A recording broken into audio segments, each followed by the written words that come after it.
What's the name of the bird? Ay, magpapagupit si Bryce, ba?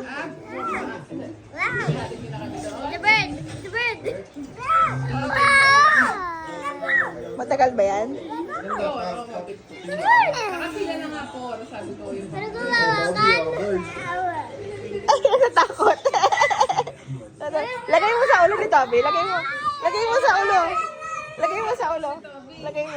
Tignan natin kung ano reaction. Okay, lagay mo. Baka mapirat mo, anak. Lagay mo sa ulo ni Toby. Oh, galing. Oh my God! Lagay mo sa ulo ni Toby. Natatakot eh. Kinikilig.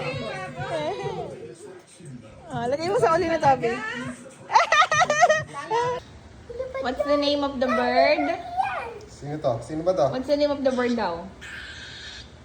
Wow! Hindi dyan pag tumasa yung pala. Tumataas sa mapalong yan? Pag nabusog. Eat na. Eat the bird. Eat na. Eat. Max. Ay, Max pala name niya. Hey, Ma. Si Max pala yan eh. Di ba nasasalaksak? Hindi.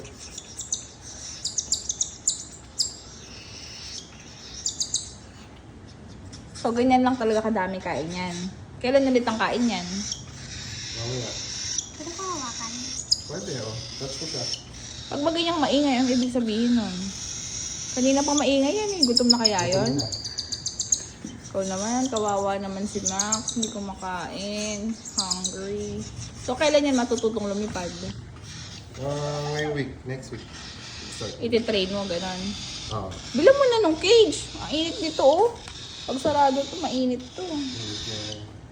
Kawawa Palipatin naman. na natin siya. Gusto nyo? Oh no, magpa-fly na daw. Fix natin siya. Nag-fly. Fly! Oh no! Oh no! Ayaw pa yung mag-fly. Ayaw pa, di pa siya runong. Anaya, pakita mo how to fly. Sige, anak. How? Paano ba mag-fly? Ano? How to fly? Ay. Ang init, pawis na pawis eh. Sige na, hindi yun nangangagat. Try mo lang. Sige, hawak mo. Nails lang yun. Nails lang yun. Naya hand. Ay, want touch?